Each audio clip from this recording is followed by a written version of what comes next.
সেদিন খোকনের এক ফ্রেন্ডের রিসেপশন ছিল, তো এখানে যাওয়ার জন্য রেডি হচ্ছি।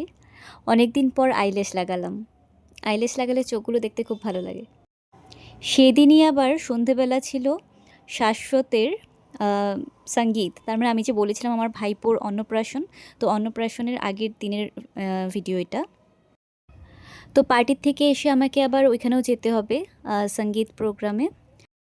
ভালো হয়েছে, একবারে দুটো প্রোগ্রামের জন্যই রেডি হয়ে নিলাম।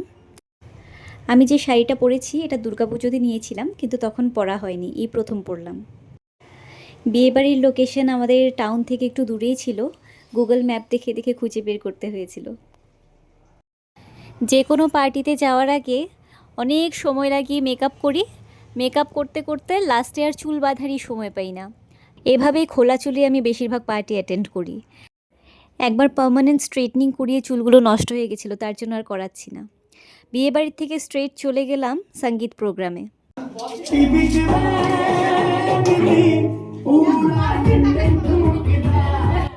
সবার লাস্টে আমি এন্ট্রি নিলাম, আর শাশ্বতের দিকে তাকিয়ে তাকিয়ে এরকমভাবে এন্ট্রি নিয়েছি, নিচে যে থালা টালা সাজানো ছিল এগুলোর উপর দিয়েই চলে যাচ্ছিলাম। এই ভিডিওটাতে সঙ্গীতের একটু ট্রেলার দেখালাম, পুরো সঙ্গীতের ভিডিওটা সেপারেটলি দেবো আমি।